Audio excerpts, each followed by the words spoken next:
Salam aleykum. Nəhayət ki biz Mədinə şəhərinə çatmışıq. İslam Peyğəmbərinin, məxluqatın əşrəfinin, ən üstün insanın qəbrinin ziyarətinə gəlmişik.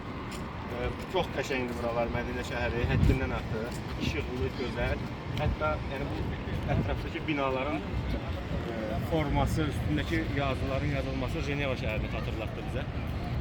Yəni gözəllik baxımından Avropadan geriyə qalmır bura. Hətta daha üstünlük, daha gözəldir. O 100%. Evet, hətta söhbətində biz qoyuruq bir kənara. Ümumiyyətlə biz bir neçə gündür buradayıq. Burada deyilən ki, Məkkədə olduq, yəni çox yerlərdə olduq.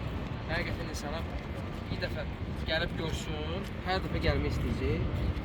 Həqiqi mənada buralar müqəddəs torpaqlardır. Buna görə hamının borcu imkan daxilində varsa, mütləq bura gəlməlidir.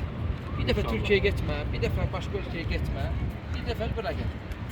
Görəcəksən buranı, ziyarət edəcəksən, çox rahatlaşacaqsan inşallah. Və ondan sonra da inan mənə ki, hər dəfə gəlmək istəyəcəksən, hamıya da məsləhət görəcəksən. Bu çətirlərə də çək zəhmət olmasa baxsınlar. Nə gözəl. Hələ şəhərin